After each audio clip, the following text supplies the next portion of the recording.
एका गावामध्ये एक फकीर राहत होता। त्या फकीराची ख्याती अशी होती की तो फकीर नाचायला लागला की पाऊस पडत होता। ज्या ज्या गावामध्ये पाऊस पडत नसायचा त्या त्या गावामध्ये त्या फकीराला बोलवण्यात यायचं। फकीर तिथे जाऊन नाचायचा आणि तो नाचल्याच्या नंतर पाऊस पडायचा। ही त्याची ख्याती दिगंतर झाली।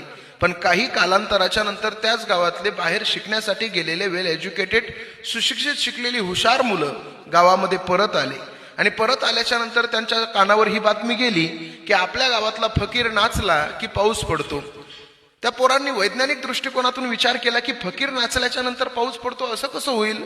काही दिवस निघून गेले आणि त्याच गावामध्ये पाऊस पडत नव्हता आणि पाऊस न पडल्यामुळे जमिनी सुखायला लागल्या होत्या, पिकं सुकायला लागली होती। गावामध्ये चर्चा झाली की फकीराला बोलवून त्या फकीराला नाचवलं पाहिजे आणि नाचल्याच्या नंतर पाऊस पडला तर आपली पिकं चांगली येतील। पण ही गोष्ट त्या वैज्ञानिक पोरांच्या कानावर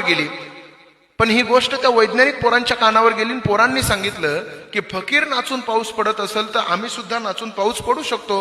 म्हणून ती पोरं नाचायला लागली। एक दिवस झालं, 2 दिवस झालं, 3 दिवस झालं, पोरं नाचत राहिली पण पाऊस काय पडला नाही।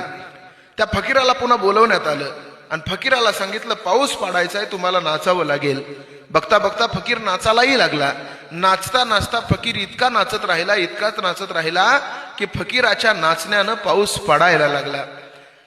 थोड्या वेळाच्या नंतर त्या पोरांनी त्या फकीराला प्रश्न विचारला की दादा, आम्ही सुद्धा नाचलोच, तुम्ही सुद्धा नाचलाच, पण आम्ही नाचल्याच्या नंतर पाऊस पडला नाही आणि तुम्ही नाचल्याच्या नंतर पाऊस का पडला। त्यावेळेला त्या फकीरानं दिलेलं उत्तर फार सुंदर आहे। फकीर म्हटला, तुम्ही पाऊस पाडण्यासाठी नाचत होतात आणि मी पाऊस पडेपर्यंत नाचत होतो। अर्थात याच्यातून एकच गोष्ट लक्षामध्ये घ्या, तुम्ही तुमच्या यशासाठी संघर्ष करत असताना यश मिळवण्यासाठी संघर्ष करू नका, तर यश मिळेपर्यंत संघर्ष करत राहा। हे अत्यंत महत्वाचं आहे।